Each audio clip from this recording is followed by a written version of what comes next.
আচ্ছা, তাহলে আজকের যে ক্লাসটা আমরা শুরু করব সেটা তুল্যাঙ্ক ভার বা রাসায়নিক তুল্যাঙ্ক সংক্রান্ত যে আলোচনাটা আমরা করছিলাম সেই আলোচনাটাকে আমরা কন্টিনিউ করব। তো গতদিন পর্যন্ত যে আলোচনাটা করেছি তাতে আমরা গ্রাম তুল্যাঙ্ক ভার, গ্রাম তুল্যাঙ্ক সংখ্যা, তুল্যাঙ্ক অনুপাত সূত্রটি, মিথানুপাত সূত্রের অনুসিদ্ধান্ত এবং মৌলের তুল্যাঙ্ক ভার ও পারমাণবিক ভরের মধ্যে সম্পর্ক, এই আলোচনাগুলো হয়ে গিয়েছিল। এবার কতগুলো ছোট ছোট টপিক মানে হেডিং করে রয়েছে সেগুলো সংক্রান্ত বিষয়ে আমরা খুব দ্রুত আলোচনা করে এগোবো। তার মধ্যে প্রথম পয়েন্ট আছে, দেখ, তুল্যাঙ্ক ভার পারমাণবিক ভর অপেক্ষা বেশি হতে পারে না। এর কারণটা বা লজিকটা খুব ভেরি সিম্পল। কি লজিক? তুল্যাঙ্ক ভার পারমাণবিক ভর অপেক্ষা বেশি হতে পারে না। তো এর লজিকটা কি? দেখ, আমরা গতদিন আমরা যে আলোচনাটা করেছি, লাস্টে যে আলোচনা করেছি বলতো, তার থেকে তুল্যাঙ্ক ভরের সঙ্গে আর পারমাণবিক ভরের কি সম্পর্ক আমরা পেয়েছি? কি পেয়েছি? তুল্যাঙ্ক ভরকে যদি ই দিয়ে প্রকাশ করা হয় আর পারমাণবিক ভরকে যদি এ দিয়ে প্রকাশ করা হয়, তাহলে তাদের মধ্যে কি সম্পর্ক? আগের দিন লাস্ট যে P প্রবলেমটা, সমান A by V। কোনটা? P সমান A by V। ভিটা কি বল? ভিটা হচ্ছে যোজ্যতা যে আর মৌলটা, ইটা হ্যাঁ, এটা তো ইটা তুল্যাঙ্ক ভর বলেইছি, এটা পারমাণবিক ভর। পারমাণবিক ভর, আর ভিটা হচ্ছে যোজ্যতা। তাহলে এই হচ্ছে আমাদের মানে কি বলে পয়েন্টস গুলো, যেগুলো আর কি, যেগুলো উল্লেখ করা ছিল সেগুলো এখানে আছে। এ বাই ভি সমান এ বাই এটা মনে আছে ইকুইভ্যালেন্ট। ইকুইভ্যালেন্ট ওয়েট, তুল্যাঙ্ক ভর। এইবার দেখ, এখানে যে ভি অর্থাৎ যোজ্যতা, যোজ্যতার মান কি কি হতে পারে? একটা মৌলের যোজ্যতার মান কি কি হতে পারে বলতো? একটা মৌলের যোজ্যতার যে মান সেটা কি কি হতে পারে বল? যোজ্যতা, 0 থেকে 8 এর মধ্যে যে কোনো একটা। হ্যাঁ, তাহলে 0 হতে পারে, 0 থেকে 8 এর মধ্যে যে কোনো একটা। ঠিক আছে? হ্যাঁ, এরকম। কিন্তু 0 থেকে 8 মানে এটা কিন্তু অনলি যেগুলো কিনা পূর্ণ সংখ্যা, অর্থাৎ হোল নাম্বার। ঠিক আছে? তাদের ক্ষেত্রটাই কিন্তু বিচার করতে হবে। এমন নয় যে ফ্র্যাকশন। ঠিক আছে? তাহলে ভগ্ন এই মানে যোজ্যতার মানটা আমরা জিরোটা, এখানে জিরোটা এক্সক্লুড এই ক্ষেত্রে করব, কেন জিরোটা প্রযোজ্য হচ্ছে অনলি যেগুলো কিনা নোবেল গ্যাস তাদের জন্য বলা হয়। কিন্তু আমরা এখানে জিরোটা ধরবো না, কারণ জিরোটা ধরলে একটা জিনিস বুঝতে পারছিস, E equals to A by V, এই ফর্মুলাটায় আমরা কিন্তু যে ভি এর মানটা যদি জিরো বসাই, এই ইকুয়েশনটা কিন্তু মিনিংলেস হয়ে পড়ে। তো সেটা তো হতে পারে না। সুতরাং আমরা কিন্তু এই আলোচনায় এক্সক্লুড করব ভি কে। সুতরাং আমাদের এই আলোচনায় ভি অর্থাৎ যোজ্যতা 1 থেকে 8 এর মধ্যে হবে, 1 to 8 এরকম হবে। এবং অবশ্যই সেটার সঙ্গে এটাও খেয়াল রাখতে হবে যে সেটা হোল নাম্বার হবে, অর্থাৎ পূর্ণ সংখ্যা হবে। সবার কাছে ক্লিয়ার হয়েছে বিষয়টা, কেন জিরোটা এক্সক্লুড করা হলো? বুঝতে পারছিস সকলে কেন জিরোটাকে বাদ দেওয়া হলো? হ্যাঁ স্যার। আচ্ছা, বাকিদের কারো অসুবিধা আছে? হ্যাঁ জিরো স্যার। লিখলে কি সমস্যা হবে বুঝতে পারছিস? A by zero, something by zero মানে সেটা একটা অসংজ্ঞাত, এরকম একটা আমাদের বিষয়ের গিয়ে দাঁড় করায়। কিন্তু তুল্যাঙ্ক ভার এরকম অসংজ্ঞাত এটা হয় না। সেই জন্য ভি ইকুয়ালস টু জিরো সেটা বাদ দেওয়া হচ্ছে এই আলোচনা থেকে। আচ্ছা, এইবারে দেখ, তাহলে যদি ভি এর সর্বনিম্ন মান আমরা যদি দেখি যে 1 বসাই, তাহলে যখন ভি ইকুয়ালস টু 1 তখন ই ইকুয়ালস টু এ। আমরা সেক্ষেত্রে তুল্যাঙ্ক ভার আর পারমাণবিক ভরটা ইকুয়াল এরকম হতে পারে।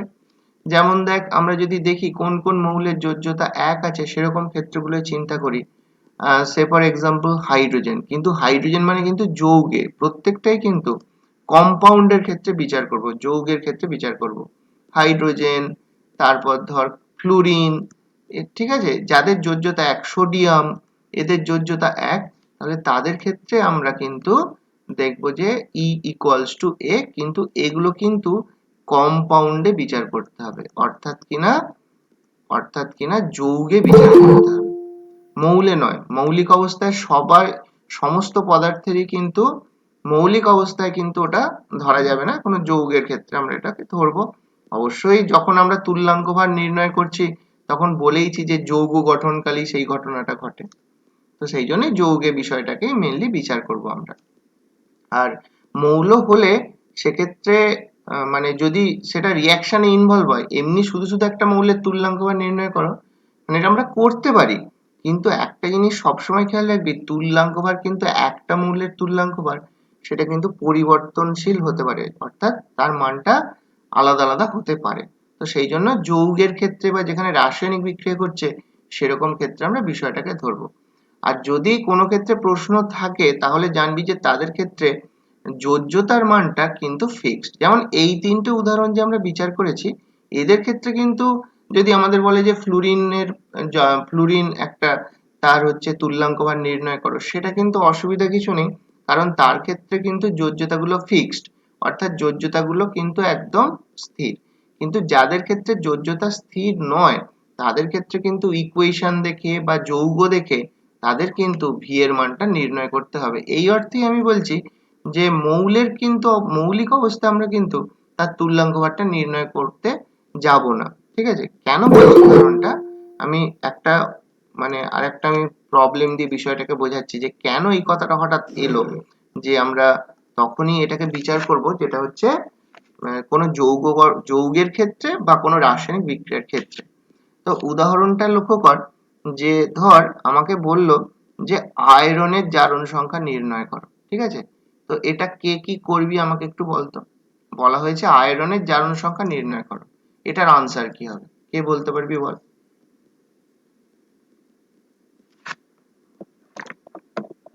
কে পারবি? আয়রনের জারণ সংখ্যা নির্ণয় করো, কে পারবি? বা কিভাবেই বা হবে পদ্ধতিটা, বল, যে কেউ।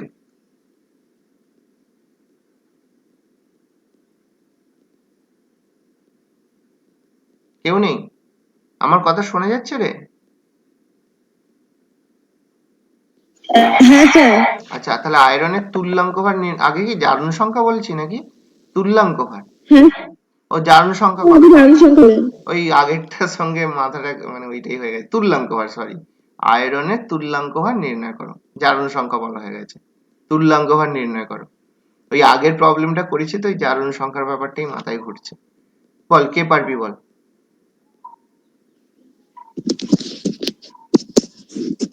স্যার কোনো মৌলের যখন তুল্যাঙ্ক ভর নির্ণয় করা হবে, হুম তাহলে ওই মৌলের ভর বাই এসটিপি তে সংযুক্ত বা প্রতিস্থাপিত হাইড্রোজেন বা অক্সিজেন বা ক্লোরিন হুম গ্যাসের যেটা লিটার এককে আয়তনটা হবে, হুম ইন্টু এবার যেটা হাইড্রোজেনের ক্ষেত্রে 11.2 হুম বা অক্সিজেনের হ্যাঁ, ক্ষেত্রে, তো মানে সেটা আয়তন হিসাবে বলছিস। শোন, আমি হ্যাঁ। অত জটিলতায় যেতে চাইছি না। আমি বলছি আমাদের কাছে তো এই সিম্পল ফর্মুলাটা আছে, E equals to A by V, এটা দিয়ে করা যাবে কি সেইটা বল।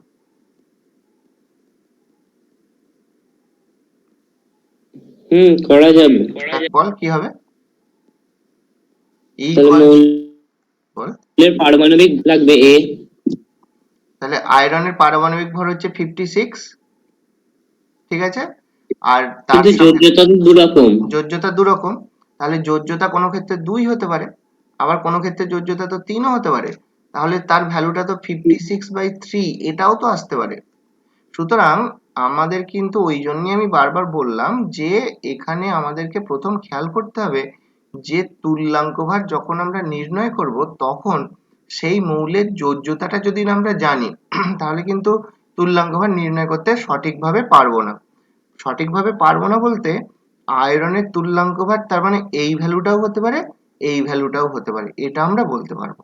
কিন্তু এক্স্যাক্টলি কোনটা হবে সেটা নির্দিষ্ট করে তখনই বলা যাবে যদি ধর এটা যৌগ উল্লেখ করে দেয়, ধর ফেরাস ক্লোরাইড উল্লেখ করে দিল FeCl2, এরকম কোনো যৌগ তৈরি হচ্ছে, সেখানে আয়রনের যে তুল্যাঙ্ক ভার সেটা নির্ণয় করতে হবে। তো সেক্ষেত্রে 2, এই বিষয়টায় কোনো সমস্যা কিছু নেই। বা ফেরিক ক্লোরাইড উল্লেখ করে দিল, সেক্ষেত্রে ফেরিক ক্লোরাইড উল্লেখ করে দিলে সেক্ষেত্রে 3, সেটায় কোনো প্রবলেম নেই, এটা তখন ফেরিক ক্লোরাইড হলে 3 হয়ে যাবে। এরকম। তাহলে আমরা একটা যে আলোচনাটা প্রসঙ্গে এখানে গিয়ে পৌঁছালাম তার থেকে একটা কনক্লুশন কিন্তু আমরা চলে এলাম যে একটা মৌলের তুল্যাঙ্ক ভার কিন্তু সবসময় নির্দিষ্ট নয়। যেমন আয়রনের ক্ষেত্রে দেখছি যে তার তুল্যাঙ্ক ভারটা নির্দিষ্ট নয়, কখনো এই ভ্যালুটা হবে কখনো এই ভ্যালুটা হবে, অর্থাৎ যোজ্যতা যখন পরিবর্তনশীল হবে তখন কিন্তু তুল্যাঙ্ক ভারও পরিবর্তিত হতে থাকবে। ঠিক আছে? আচ্ছা এবারে বলতো এই ইকুয়েশনটা অনুযায়ী যদি আমরা দেখি এখানে আয়রনের তুল্যাঙ্ক ভার কত ধরবি, Fe প্লাস H2SO4, এটা থেকে আমরা লিখছি FeSO4 প্লাস H2, এইটা আমাদেরকে ক্যালকুলেট করতে হবে। তো এক্ষেত্রে কিভাবে মানে এটা করবি আর কি, প্রবলেমটা কি করে ফেস করবি এই ইকুয়েশনটার ক্ষেত্রে কিভাবে প্রবলেমটা ফেস করবি? স্যার এক্ষেত্রে তো আয়রন এক্ষেত্রে আয়রনের যোজ্যতা 2। এক্ষেত্রে আয়রনের যোজ্যতা 2 ধরতে হবে, বা যেটা আগে বলছিলি যে আমাদেরকে দেখতে হবে যে কতটা হাইড্রোজেনের সঙ্গে যুক্ত হয়েছে বা প্রতিস্থাপিত করেছে, সেইটার রেসপেক্টেও কিন্তু এবারে এগোতে পারিস যে কোনোটাই।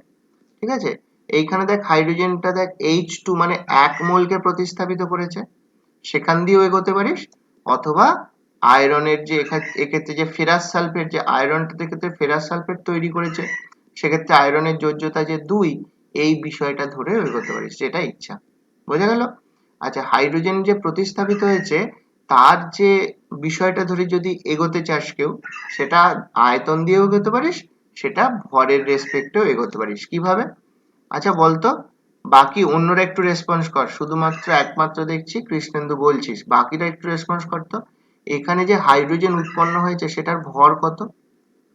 যে হাইড্রোজেনটা এখানে উৎপন্ন হয়েছে 2, একদম ঠিক বলেছিস, এটার ভরটা হচ্ছে 2, মানে 2 গ্রাম লেখা যেতে পারে, 2 গ্রাম। আর এখানে আয়রনটার যে পারমাণবিক ভর সেটা কত, একটু আগেও লিখেছিলাম 56 6 গ্রাম। তাহলে 2 গ্রাম হাইড্রোজেন যেটা প্রতিস্থাপিত হচ্ছে সেটা হচ্ছে 56 গ্রাম থেকে। তাহলে আমি জাস্ট একটু সংক্ষেপেই লিখে দিচ্ছি যে সেটা হচ্ছে যে 2 গ্রাম হাইড্রোজেন, এটা রিপ্লেস হচ্ছে 56 গ্রাম আয়রন দ্বারা, Fe দ্বারা। তাহলে 1 গ্রাম যে হাইড্রোজেন সেটা রিপ্লেস হবে কত, 56 এইটা, এত আয়রন। সুতরাং এবারেও কিন্তু লক্ষ্য করে দেখ, আমরা কিন্তু পেয়ে যাচ্ছি যে কত গ্রাম, মানে এই যে গ্রাম যতটা বেরোবে অ্যাকচুয়ালি সেটাই তো আয়রনের তুল্যাঙ্ক ভার হবে, কারণ আমরা 1 ভাগ ওজন হাইড্রোজেনের সঙ্গে তুলনা করি কার, না কোনো একটা মৌলের কতটা ভর সেই 1 গ্রাম হাইড্রোজেনকে প্রতিস্থাপিত করছে বা ইত্যাদি এরকম ভাবে বলি, সেটাকে তার তুল্যাঙ্ক ভার বলি। সুতরাং এই যে ভ্যালুটা পাবো আমরা, সেই ভ্যালুটা এক্ষেত্রে আয়রনের তুল্যাঙ্ক ভার হয়ে যাবে। তাহলে আমরা এই আলোচনাটা করতে গিয়ে আবারও একবার রিপিট করছি, একটা জিনিসের প্রসঙ্গে এলাম যে তুল্যাঙ্ক ভারটা কিন্তু অ্যাটমিক ওয়েটের ইকুয়াল হতে পারে, ঠিক আছে, এবং তুল্যাঙ্ক ভার পরিবর্তনশীল সেটাও যে হতে পারে সেটাও দেখলাম। কিন্তু আমরা দেখছি যে ভি এর ভ্যালুটা যেহেতু 1 থেকে 8 এর মধ্যে, বিটুইন 1 to 8, তাহলে আমরা কিন্তু কখনোই দেখ এটা যেহেতু পূর্ণ সংখ্যা, তাহলে আমরা কিন্তু কখনোই ই এর মানটা এই যে ই এর যে মানটা, এটা কিন্তু কখনোই এ এর থেকে গ্রেটার দেন হতে পারে না, এটা কখনোই হতে পারবে না।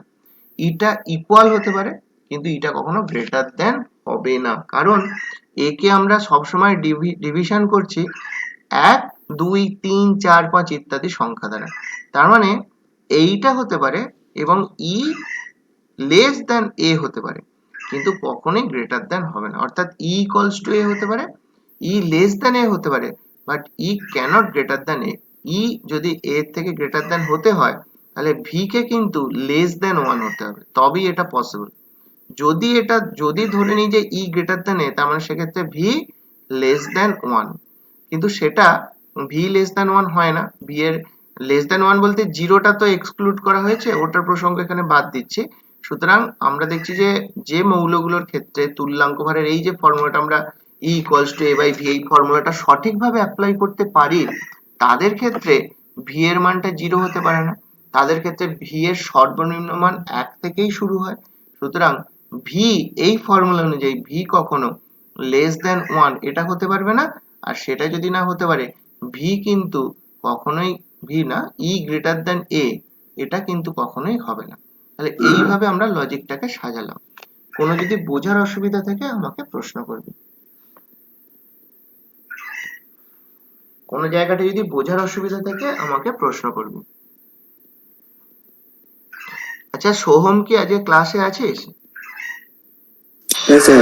আচ্ছা, তাহলে এখানে আমরা কিন্তু তাহলে দেখলাম যে এটা কখনো হতে পারে না। আচ্ছা, এবারে কারো কোনো সমস্যা থাকলে বা এই অংশটা যদি বোঝার অসুবিধা থাকে আমাকে প্রশ্ন করতে পারিস।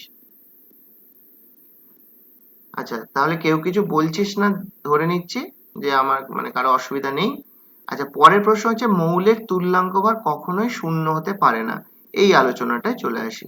তো এটাও ভেরি ইজি, যে মৌলের তুল্যাঙ্ক ভার কখনোই শূন্য হতে পারে না।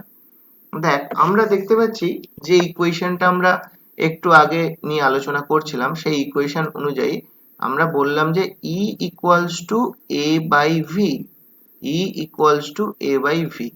এবার আমরা বললাম যে এক্ষেত্রে V এর যে ভ্যালুটা, সেটা এক্ষেত্রে যেগুলো প্রযোজ্য সেই মানটা হচ্ছে V ইকুয়ালস টু 1 to 8, 1 থেকে 8 এর মধ্যে এই ভ্যালুগুলো V এর হলে তাহলে এই ফর্মুলাটা কিন্তু সেক্ষেত্রে অ্যাপ্লাই করতে আমরা পারবো। Okay, E equals to A by V ফর্মুলাটা অ্যাপ্লাই করতে পারবো।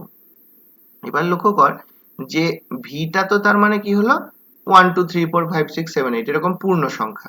তাহলে যদি E ইকুয়ালস টু 0 হয় তাহলে একমাত্র সেটা পসিবল যে A ইকুয়ালস টু 0 হলে তবেই এটা E 0 হবে, কারণ V এর মানটা তো 1 2 3 4 1 to 8 এরকম বলেই দেওয়া হয়েছে। তাহলে যদি এটা হতে হয় তাহলে A কে 0 হতে হবে। A মানে কি বলতো? এটা কি? পারমাণবিক ভর। কোন মৌলের সবচেয়ে কম পারমাণবিক ভর? কোন মৌলের? হাইড্রোজেন। হাইড্রোজেন। হাইড্রোজেন। কত তার ভ্যালুটা কত? হাইড্রোজেনের পারমাণবিক ভর কত? 1, তাই তো? তাহলে এটাই তো সবচেয়ে কম, এর থেকে তো আর কম হয় না। তার মানে A0 এরকম মৌল কিছু আছে কি? না স্যার। নেই। হ্যাঁ তার স্যার মানে আছে। হ্যাঁ বল, আছে? এগুলো নিষ্ক্রিয় মৌলগুলো তো না, আছে। এটা সেটা A নয় রে, ওটা V, মৌলের 8। ওটা V, বুঝতে ওটা পেরেছিস? যোজ্যতাটা 8। ও হ্যাঁ হ্যাঁ স্যার। যোজ্যতাটা 0 বলতে পারিস নিষ্ক্রিয় মৌলদের জন্য, কিন্তু এটা তো 0 নয়, ঠিক আছে? আর নিষ্ক্রিয় মৌলদের জন্য যে তার যে V এর ভ্যালুটা অর্থাৎ যোজ্যতাটা, যদি কিছু কিছু নিষ্ক্রিয় মৌল কিন্তু রাসায়নিক বিক্রিয়া করে, যেমন জেনন করে, ঠিক আছে? জেননের যে যৌগগুলো আছে, বিভিন্ন যে যৌগগুলো আছে তার মধ্যে একটা হচ্ছে XeF2, জেনন ডাইফ্লুরাইড, কিন্তু সেখানেও খেয়াল কর জেননের যে যোজ্যতা সেটা কিন্তু 2, ঠিক আছে? এরকম ভাবে 2 4 6 এরকম 8ও হতে পারে, 2 4 6 8 এরকম হয়, বুঝতে পেরেছিস?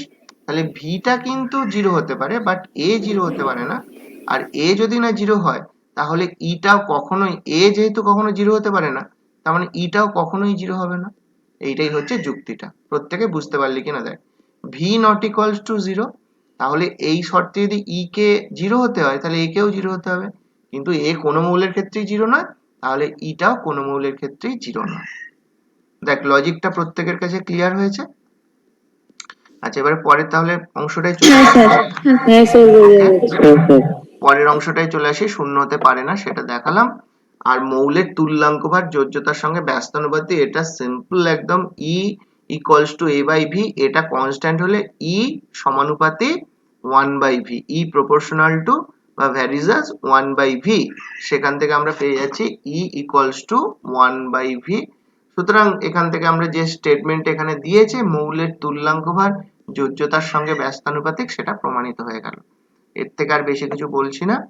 আচ্ছা, এবারে চলে আসি মৌলের তুল্যাঙ্ক ভার পরিবর্তনশীল। দেখ এক্ষুনি আলোচনা করেছি, এটা নতুন করে আলোচনা করতে হবে যে তুল্যাঙ্ক ভার আয়রনের ক্ষেত্রে দেখালাম যে তার যোজ্যতা যেহেতু পরিবর্তনশীল তার তুল্যাঙ্ক ভারটাও আলাদা আলাদা হচ্ছে। এরকম একইভাবে স্ট্যানাস, স্ট্যানিক, তারপর হচ্ছে তোর ফেরাস ফেরিক তো হয়েছে, কিউপ্রাস, কিউপ্রিক, এদের ক্ষেত্রে তুল্যাঙ্ক ভারের মানগুলো বিভিন্ন ক্ষেত্রে বিভিন্ন রাসায়নিক বিক্রিয়াই হোক কিংবা যৌগের ক্ষেত্রে মানগুলো ভিন্ন ভিন্ন হতে থাকবে। কোনো অসুবিধা থাকলে বলবি, বুঝতে না পারলে। সবাই এই না স্যার। বুঝতে পেরেছিস তো? ওই হ্যাঁ। এইখানে হ্যাঁ। ঠিক আছে, ওকে। এখানে দেখ ওই যে রাসায়নিক বিক্রিয়ার সাপেক্ষে প্রথম যেটা আমরাও এইটাই বোধহয় করেছিলাম, না আমরা H2SO4 দিয়ে করেছিলাম। এখানে দেখ এই অংশটার মধ্যে HCl দিয়ে একটা ইকুয়েশনের রেসপেক্টে আয়রনের যে জারণ সংখ্যা, জারণ সংখ্যা বলে বলছি, তার যে তুল্যাঙ্ক ভার সেটা ক্যালকুলেট করা হয়েছে। আর সকালবেলায় আমাকে জারণ সংখ্যাটা বলে দিয়েছিস, তারপর থেকে ওই জারণ সংখ্যাই বলে ফেলছি। যাই হোক, তাহলে এরকম আরো কিছু ইকুয়েশন দেখানো আছে একই রকম বিষয়টা, সেখান থেকে ওই যোজ্যতা নির্ণয় করেও এগোতে পারিস, বা এই যে পরের এক্সাম্পলটা কত ভাগ ক্লোরিনের সঙ্গে যুক্ত আছে সেটা রেসপেক্টেও এগোতে পারিস।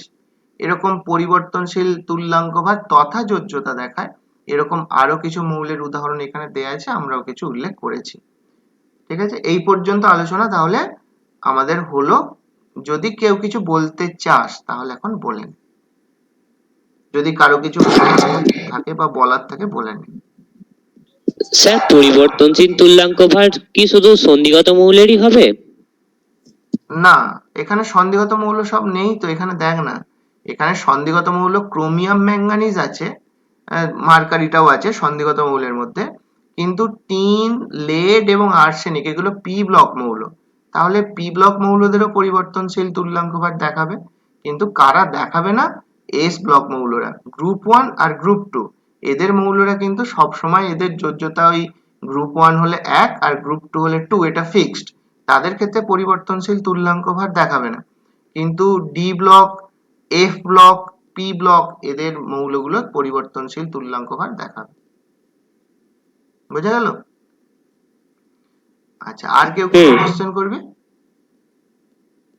নেই, ঠিক আছে, এবারে চলে আসি লবণ, অ্যাসিড, ক্ষারক, সরি প্রথমে হচ্ছে মূলক আছে, মূলক, অ্যাসিড, ক্ষারক ও লবণের তুল্যাঙ্ক ভার, এই টপিকের আলোচনাটায়।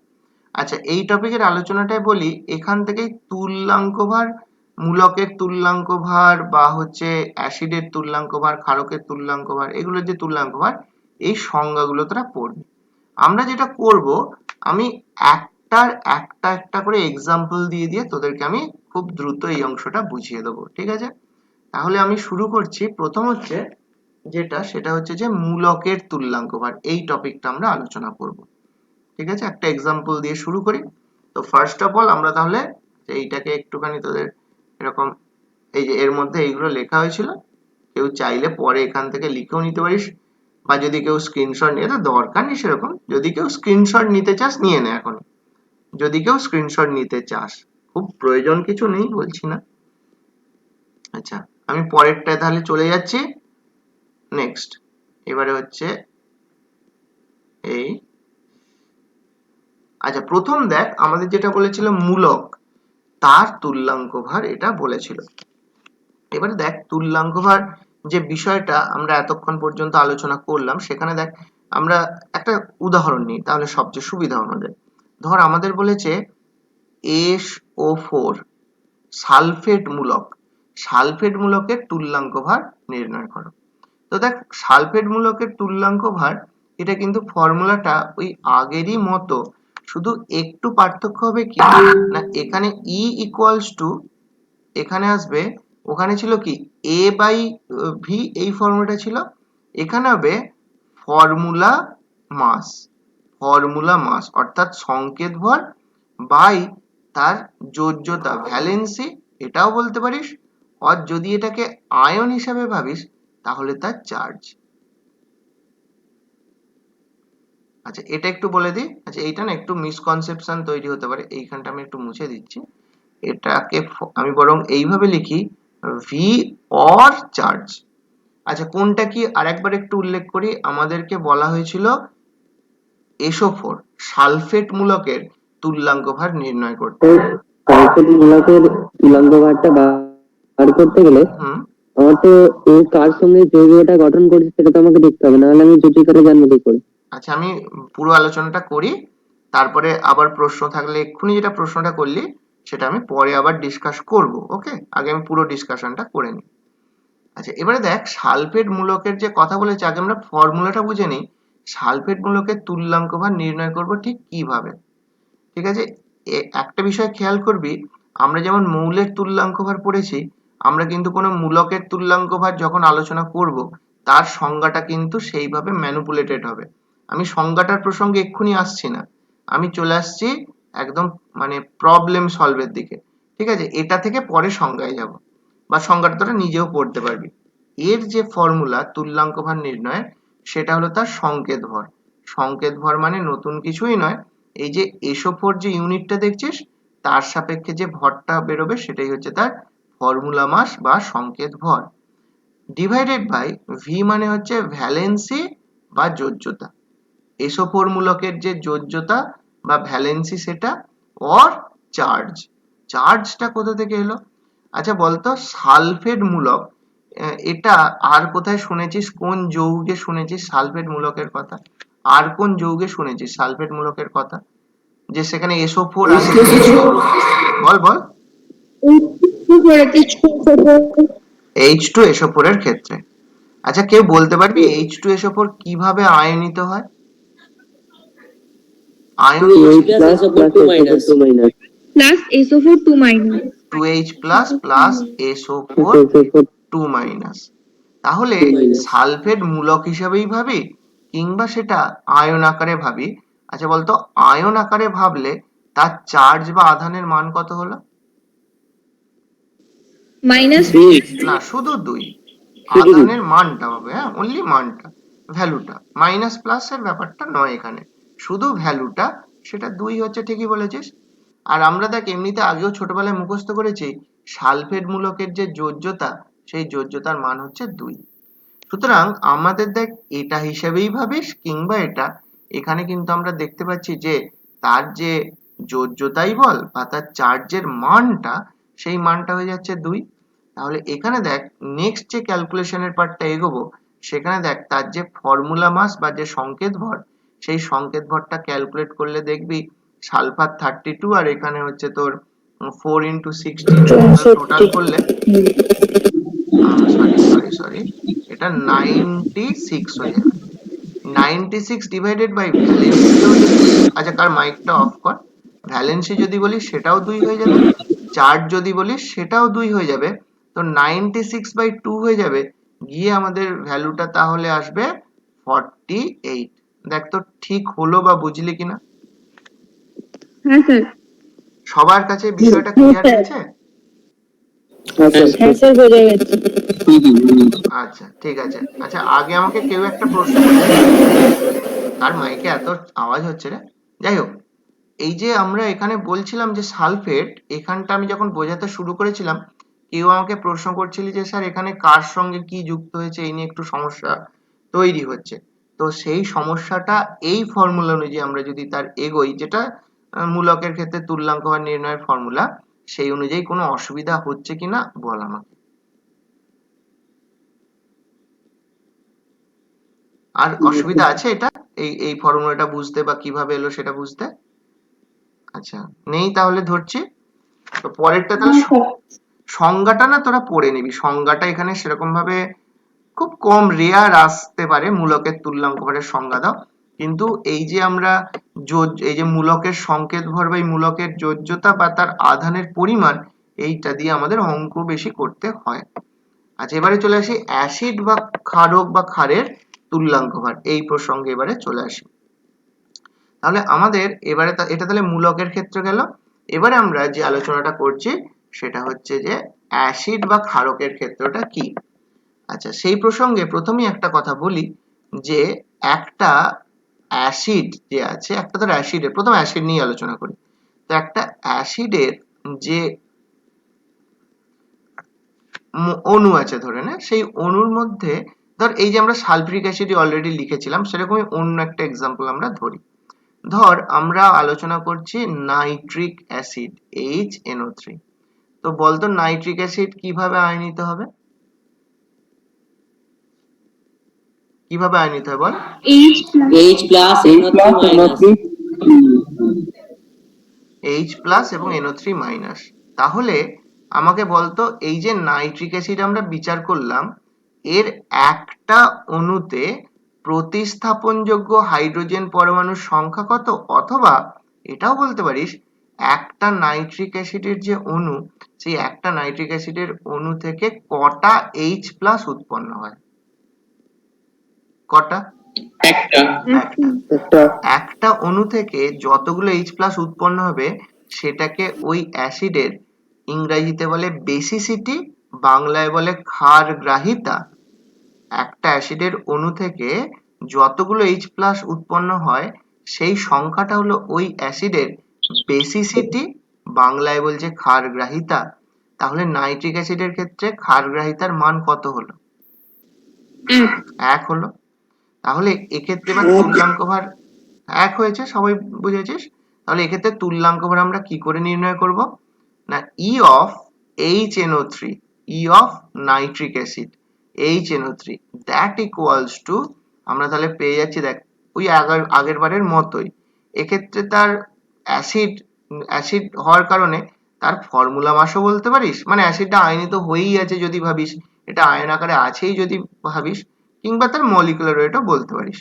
মলিকুলার ওয়েট, ফর্মুলা ওয়েট বা ফর্মুলা মাস বললেও কোনো অসুবিধা নেই। ডিভাইডেড বাই, এবারেও কিন্তু তা একই রকমই, মানে এরকম একটা ফ্যাক্টর আসছে, সেই ফ্যাক্টরটা কিন্তু এবারে বেসিসিটি, ঠিক আছে? তাহলে বেসিসিটি, তাহলে বেসিসিটির ভ্যালুটা এক্ষেত্রে আমরা দেখতে পাচ্ছি নাইট্রিক অ্যাসিড যেহেতু বলেছি, তাহলে তার HNO3 হিসেব করে তার মলিকুলার ওয়েটটা কত হচ্ছে বল, এখানে তাহলে লিখবো আমি সেটা, টোটাল করে বল এটা কত হচ্ছে? 250 64। আর তার যে বেসিসিটি তার ভ্যালুটা কত? 1 1। আচ্ছা 64টা সবাই দেখ একই আসছে কিনা, তাহলে এর তুল্যাঙ্ক ভার হয়ে যাচ্ছে ওভারঅল 64। দেখ সবার কাছে ক্লিয়ার হয়েছে? এই এই যে এক্সাম্পলটা দিলাম সেটা প্রত্যেকের কাছে বিষয়টা ক্লিয়ার হয়েছে? স্যার বলছি ওই ওখানে যে এইচ প্লাস লিখেছে না, ওর যে এক ভ্যালু, ওইটা ছাড়া অন্য কোনো ভ্যালু দিয়ে একটা করার না তাহলে উদাহরণ। মানে অন্য উদাহরণ দিতে বলছিস অ্যাসিডের, তাই তো? হ্যাঁ ওই একটা ছাড়া, মানে হ্যাঁ, উত্তর এক ওখানে ছাড়া এক অন্য আসবে না কোনো এরকম। উদাহরণ দিতে বলছিস, ঠিক আছে, অবশ্যই উদাহরণ দেব। আচ্ছা হুম। আমি একটা লিখছি না, সালফিউরিক অ্যাসিডের ক্ষেত্রে কত ধরবি বল? সালফিউরিক অ্যাসিড, সালফিউরিক অ্যাসিড তো সালফিউরিক এই তো আমরা ওটা 2 হবে। এক্ষুনি ইকুয়েশন লিখেছিলাম, এই যে স্যার সালফিউরিক 2 অ্যাসিডের ক্ষেত্রে 2 ধরবি, 2 হবে স্যার। 2 হবে। হ্যাঁ। আচ্ছা ঠিক আছে, আবার এটাকে ধ্রুব সত্য ধরে নিস না যেন, সালফিউরিক অ্যাসিড মানেই 2, এটা আবার ঠিক নয়। এবার আমাকে এইটা করে দেখাতো, H2SO4 এর সঙ্গে NaOH রিঅ্যাকশন করছে, সোডিয়াম হাইড্রোক্সাইড রিঅ্যাকশন করছে, করে উৎপন্ন করেছে NaHSO4, sodium hydrogen sulphate plus এর সঙ্গে তৈরি করেছে জল। বল এই রিঅ্যাকশন অনুযায়ী সালফিউরিক অ্যাসিডের তুল্যাঙ্ক ভার কত বলবি তোরা? টাইম, টাইম দিয়ে দিচ্ছি, টাইম একদম 2 মিনিট।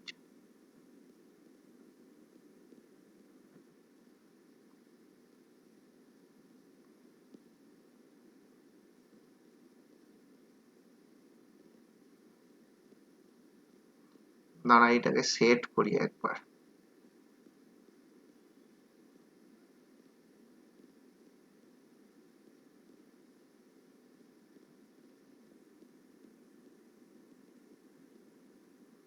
আচ্ছা এবারে আর হলো না, পরেরটা থেকে আমি টাইমটা চালু করে দেবো, এটা আগেই নিয়ে চলে গেল হতো। দেখ হয়ে গেছে কি? হয়ে গেলে বলবি এই ইকুয়েশন।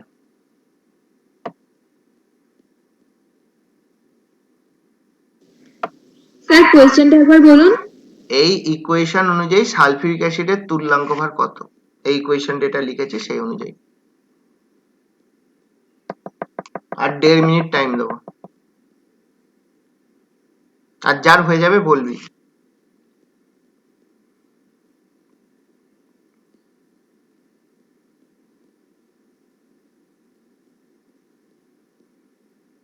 হয়নি, এখনো হয়নি? এটা তো হয়ে যাওয়ার কথা রে, এমন কিছু জটিল না এটা।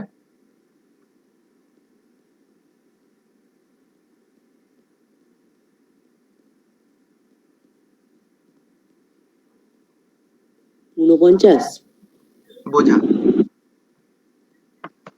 বোঝা 49 কেন বললি, বোঝা।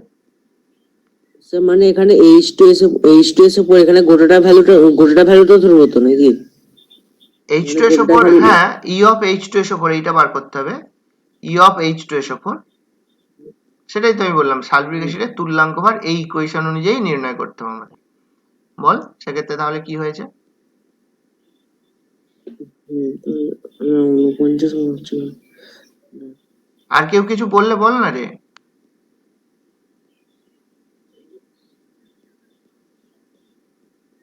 দেখ সালফিউরিক অ্যাসিডের এই যে ওটা 98/2 98/2 98 হচ্ছে তার যে মলিকুলার ওয়েট, সেটা 98 এলো, একদম ঠিক আছে। কিন্তু একটা ব্যাপার খেয়াল কর, সালফিউরিক অ্যাসিডের দুটো H প্লাস উৎপাদনের ক্ষমতা থাকলেও এখানে দেখ একটা H কিন্তু এখনো তার সঙ্গে রয়েই গেছে। তাহলে প্রকৃতপক্ষে এটা শুধু কটা একটা- H প্লাস তৈরি করেছে বা তার কটা হাইড্রোজেন প্রতিস্থাপিত হয়েছে? কটা হয়েছে বল? একটা। একটা। তার মানে একটা। এই ইকুয়েশন অনুযায়ী কিন্তু 98/1 হবে ইকুয়ালস টু 98 হবে। কথাটা বুঝতে পারলি? তাহলে আমরা কি বলেছি, একটা অ্যাসিড যদি কম, তার মধ্যে যতগুলো H প্লাস আছে সবাই, মানে যতগুলো H প্লাস উৎপন্ন করবে, বা অন্যভাবে বলতে পারিস যতগুলো হাইড্রোজেন প্রতিস্থাপিত হবে, সেই সংখ্যাটাই হচ্ছে এই বেসিসিটি, ওই বিষয়টা নির্ণীত হবে সেটা দ্বারা। বা একটা এন ফ্যাক্টর যদি বলি, সেটা নির্ণীত হবে, বেসিসিটি নির্ণীত হবে। এখানে যেহেতু সালফিউরিক অ্যাসিড যে NaOH এর সঙ্গে রিঅ্যাকশন করেছে, সালফিউরিক অ্যাসিডের দুটো H প্লাস দানের ক্ষমতা থাকলেও বা দুটো হাইড্রোজেন প্রতিস্থাপিত হওয়ার সম্ভাবনা থাকলেও, আমরা যখন আমরা দেখতে পাচ্ছি NaHSO4 এখনো কিন্তু একটা হাইড্রোজেন থেকে গেল। তার মানে আমরা এখান থেকে কি কনক্লুশন টানবো, যে এখানে একটা হাইড্রোজেনই প্রতিস্থাপিত হয়েছে বা একটাই H প্লাস H2SO4 উৎপন্ন করেছিল, যদিও তার ক্ষমতা দুটো আছে। তাহলে সেক্ষেত্রে কিন্তু আমাদের ভ্যালুটা এইরকম হয়ে যাবে 98/1।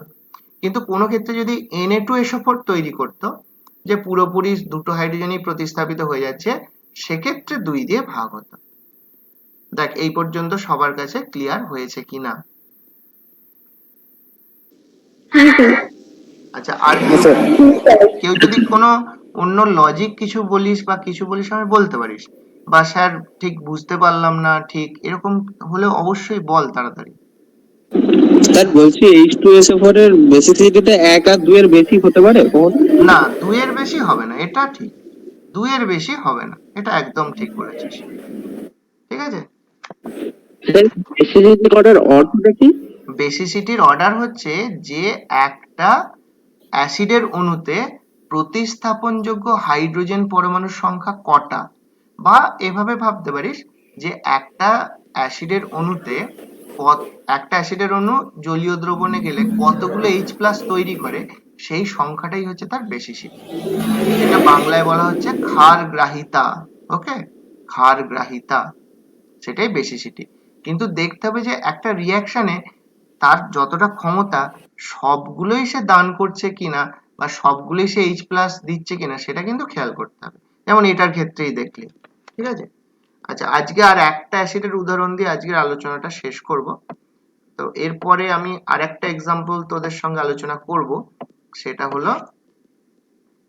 সেটা হলো যে অ্যাসিটিক অ্যাসিড CH3COOH, এইটার জন্য আমরা তার তুল্যাঙ্ক ভার নির্ণয় করব। তো সেই তুল্যাঙ্ক ভার নির্ণয় করলে তার ভ্যালুটা কত হবে, অর্থাৎ E of CH3 acetic acid CH3COOH, এটার ভ্যালু কত হবে আমাকে করে দেখা।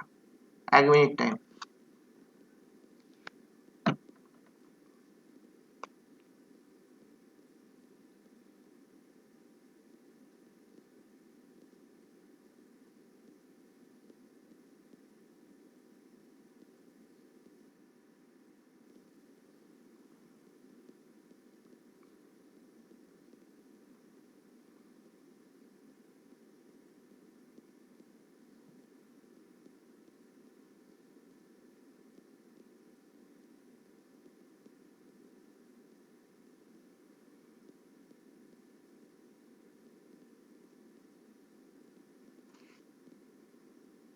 হয়ে গেলে বলবি। স্যার 48। 48। আচ্ছা, মানে কিভাবে করলি একটু বল, কিভাবে করলি বল। CH3 হুম, বল কে কি বলছিলিস বল। প্রথম কথা CH3COOH এর মলিকুলার রেটটা কত? স্যার ওই তো কার্বন 12। ও sir sir sir sorry sir আচ্ছা মলিকুলার ওয়েটটা কত বেরিয়েছে? Sir sixty. আচ্ছা আর বাই কত করব? By one by one. এটা যেন ভুল করিস না যে এখানে টোটাল, এখানে একটা আর এখানে তিনটে, চারটে হাইড্রোজেন পরমাণু আছে, এভাবে যেন বাই ফোর এরকম করে দিবি। এখানে এটা প্রতিস্থাপনযোগ্য হতে হবে বা এটা এইচ প্লাসে পরিবর্তিত হতে হবে। এটা কিন্তু এইচ প্লাসে পরিবর্তিত হয় না, কেবলমাত্র এইটা পরিবর্তিত হয়, কারণ এটা CH3 C double O minus আর এইচ প্লাস এইভাবে বিভাজিত হয়, এইভাবে আয়ন তৈরি করে। তাহলে আমাদের এই ভ্যালুটা হবে 60 ডিভাইডেড বাই 1। ওকে, তার মানে 60 হয়ে যাবে। আচ্ছা যেতে যেতে একটা কথা বলে দিই, এই আয়নটার নাম কেউ বলতে পারবি? এই আয়নটার নাম কেউ বলতে পারবি? CH3 C double O minus এর? Acetic acid. না, এটা তো অ্যাসিটিক অ্যাসিড, এই আয়নটার নাম বলেছি। এটার নাম হচ্ছে acetate ion. Acetate ion. Okay, এটার নাম অ্যাসিটেট আয়ন। ঠিক আছে, আজকে তাহলে এই পর্যন্তই আমি আলোচনাটা সীমাবদ্ধ রাখছি। পরের দিন ওই লবণ মানে পরের দিন নেক্সট যে ক্লাস হবে তখন পরের অংশটা আমরা এগোবো।